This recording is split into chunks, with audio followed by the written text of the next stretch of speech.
So Generations has taken us to some interesting places. It's starting to bring in dudes from areas other than G1 and finally justifying their S in its name with like a growing herd of Beast Warsians and the wholly unexpected Armada Starscream, which I was pleased to see happen, but I'm not really that into Starscream. But count me in for a good old-fashioned unimaginative G1 collector-friendly repaint that ended up as Generations Jhiaxus. Now, kind of like Scoop, Jhiaxus is one of those guys I just can't get too pumped about. He's one of those 90s comic villains with like a gross origin and an embarrassing name genesis who everyone pretends to remember from before when in fact they're only known from Spotlight RC onward. Jhiaxus? I don't really feel one way or the other about him aside from a vague appreciation that he's got a toy out. It's basically exactly how I feel about Black Shadow. Who?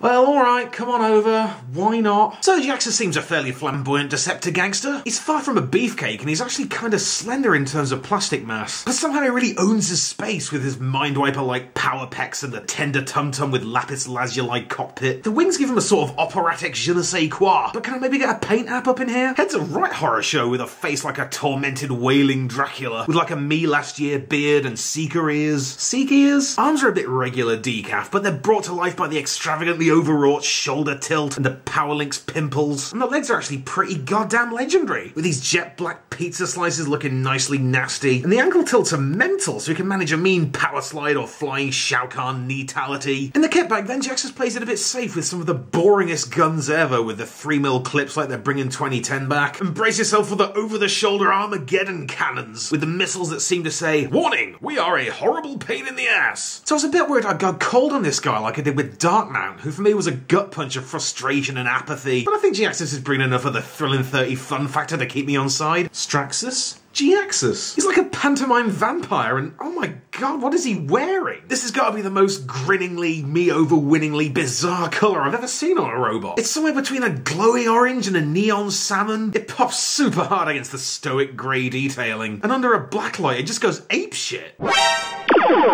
Comics another one that's a random episode of Dark Cybertron that's not especially about Jhiaxus specifically, and it doesn't really give us very much about him more than middle management science bastard. But what it does reveal with alarming clarity is that Jhiaxus the guy doesn't look much like Jhiaxus the toy. Like the guy's yellow with a red face, and the toy isn't. And the guy hasn't got wings, but the toy hasn't not got wings. So I guess this figure came from the one time that Jhiaxus put on a Starscream costume. Are you kidding me?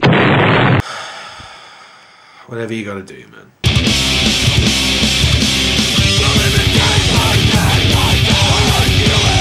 Transformation's a faithful update and minor upgrade to the original. It's pretty G1 Armada accurate.